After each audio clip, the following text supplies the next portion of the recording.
Hunting by Stars. Chapter 35. Bloom, French. The moon never looked like anything other than itself, even when it changed, chasing itself from silver to full silver. But it had this ability to remind you of exactly the thing that haunted you. It was night. I knew that because the curtain on our one window was open about 3 inches. The sky was navy, but in layers, and the moon was low and slight. Tonight, that moon was a gentle curve of creamy white. Tonight, the moon was the rib sawed from the scaffold of Mig's chest and ripped out. Tonight, it wasn't something in the sky. It was a spot taken out of it. It was a hole. It was loss, a rib-shaped absence. The room was full of the smell of pennies and salt. The concrete walls and floor and that one high, locked window had kept the space cool. But now a new dark humidity muddied the air. It was easy to be quiet in this new atmosphere. It was like a church after the incense had been swung down the aisle. Wob held the thin cage bars with both hands, each finger red at the tip and pale white at the bend. She strained and shimmied in the cramped rectangle. I couldn't watch. I couldn't look away. Breathe. Don't forget to breathe. Raina kept her voice even, calling over her shoulder while she tried to clean Mig's stitches with the small bottle of hand sanitizer and the hem of her t-shirt. She'd done the best she could with what she'd been given, but the stitches were starting to look puffy. I could see the worry in the way she scrunched up her eyebrows, like they were acting out while she herself tried to remain calm. The real electricity in the room came from Chiboy, who strained against his cuffs, every muscle in his chest flexed, his neck a terrain of cords and pulse. He'd been like that for 6 hours, since Wob's water had left her and started trickling down the drain in the center of the room. A slow drip of blood beaded off each thumb from the metal slicing its way through his skin and into the meat of his hands. He hadn't even noticed. I wasn't sure he was even breathing regularly. Wob was on her back, her head tipped back against the cage, her hair tangled with sweat. It doesn't even make sense. It's unfair. Her words came out with pauses, like exhales. What is, Wob? I leaned as close as the rope would allow so she could hear me. Pain. It's like being pushed under a freezing wave before you can cough out the last one and take a full breath. Her head lolled to the side and rested on her shoulder. There's no way to say what it is, you know? I didn't know, so I stayed quiet. It's like you could scream the edges, yell the borders, clench at the height and width, but there is no way inside the thing with words. The last part of her sentence was hissed, and she pushed her legs straight until her feet were flat on the opposite wire wall. The cage rattled as she pushed at the top with her palms. Easy, Wob, easy. Try to breathe through it. Raina's eyebrows were arched now. After a full minute of every deliberate breath, she bent her knees and rested her hands on her hard belly. You okay? What a stupid question. But it was all I had at the moment. All I could think about in the moments between her screams was the potential of recruiters. Would they take us back to the school? Truthfully, I wasn't sure it even mattered. Either way, we were as good as dead. Maybe it just came down to who would do it quicker. I can tell you one thing for sure, French, she said through closed teeth. It hurts less to lose a fucking eye. I felt like I had to pee. I was so stressed. And I was just a witness, a useless, inexperienced witness. God, I wished I could have traded spots with Raina. She could at least say the right things in that soothing nurse voice, while keeping a close eye on what was going on instead of trying to twist around and only getting half the picture. And here I was, trying not to piss myself.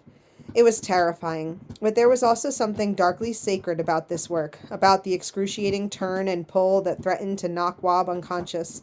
I watched her fight against the blacking out, wanting in spite of it all to truly live in each minute, to be present for the ordeal. She was having a hard time getting her muscles to relax, which Raina kept reminding her to do. It looked like she would sever her own fingers with the grip she had on the little bars, but she tried, flexing each one, then letting it go, pushing her breath out as evenly as the spasms would allow. And when she could, she locked eyes with Chiboy, who had barely blinked since labor began. Silent and out of reach, he told her everything she needed to hear. I avoided looking his way. It was so intimate. On the other side of me, Cherie was holding his bound hands out behind his back. twisting them in opposite directions at the wrist, back and forth, back and forth. "What are you doing?" "Creating slack," he answered. "Why?" "If I can get the rope looser, someone can use their teeth to start pulling on the strands." "That works?" He glanced at Zigwan, and they both nodded. "I thought about them before they'd come to us, captured and held in a barn. If anyone knew how to get out of a rope, it was them. I tried to mimic their movements." "Won't work," Zigwan said. "Why not?" "You have to keep your wrists a bit open when they first start tying you," Tree responded. "Damn," I hung my head. "You should have told us before." When you were passed out cold?" Tree sneered. "Maybe we should have asked them to wait. We could have been like, 'Excuse me, ma'am, I just need to do a bit of an escape tutorial here. Could you come back in 20 minutes when my friend comes too?'" Zigwan was the more sarcastic of the two, though neither was chatty enough to really be hurtful. "Fair point," I agreed. "At least now one of you will get out. Then you can help the rest of us." "Maybe," Tree said. "Not any time soon," Zigwan assessed. I looked back at Wob, who let out a long, anguished groan before hooking her feet on opposite walls and grabbing her own thighs, hopefully soon enough. Things only intensified and then stayed that way for hours on end. None of us could bring ourselves to talk about the threat of recruiters. Not now. Now we needed to hold space for Wob. Mig had roused an hour into her labor and was starting to feel a bit better. He and Isaac sang old songs for her. Tree kept trying to get free, twisting the skin straight off his wrists, though that didn't stop him, and I whispered whatever sounded encouraging to the back of Wob's head. Slopper slept on and off. That was his go-to in times of high stress. Sleep. I envied him. But Cheeboy, he never stopped his vigil, not for 1 second. Both his hands were covered in thick red blood, his eyes rimmed pink and bruised blue underneath. The key was to help Wob stay calm. Once or twice she flipped right out, kicking the cage until the metal screeched against the concrete floor. Raina gave her instructions. Wob had to be her own midwife, checking progression, moving into position. Sometimes Raina had to yell, and sometimes she was able to whisper.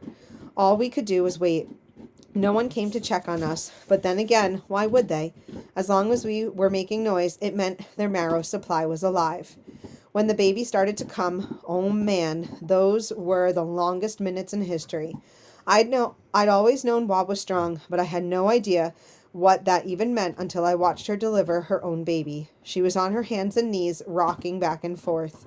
We all rocked with her, counting, yelling out encouragement, breathing with her. The head appeared, and she turned onto her side, holding it. She had to scoop out the mouth and clear the nose. The baby was all gray and quiet as she guided the shoulders free. The rest came out quick, and she rubbed at the little body with her sweater, getting the blood flowing and the warmth back. Right away it turned from gray to brown and sneezed. Wob laughed. After all that, she actually laughed, and the baby started crying. We cheered. It had really happened.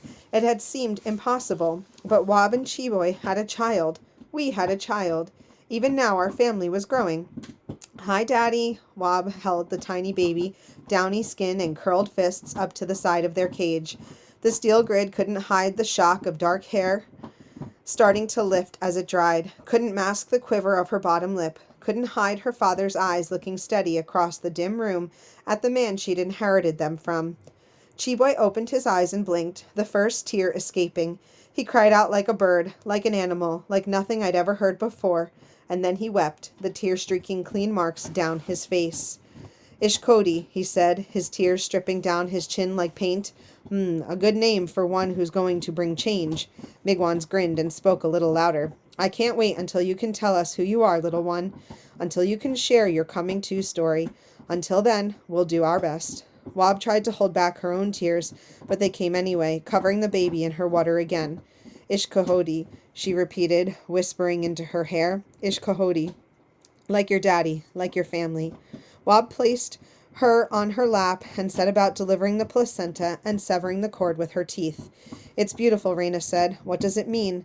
Slopper had been studying Ashka Mobuin since Minerva was killed, working to keep us all alive with the words she'd left us, the ones she'd carried forward against all odds, so we could make sure the new kids coming could curve their tongues around those sounds, could rattle the consonants against their baby teeth.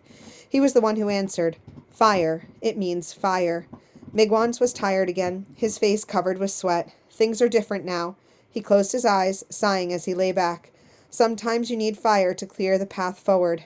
Guys, it was Zigwan. I think I found a way out.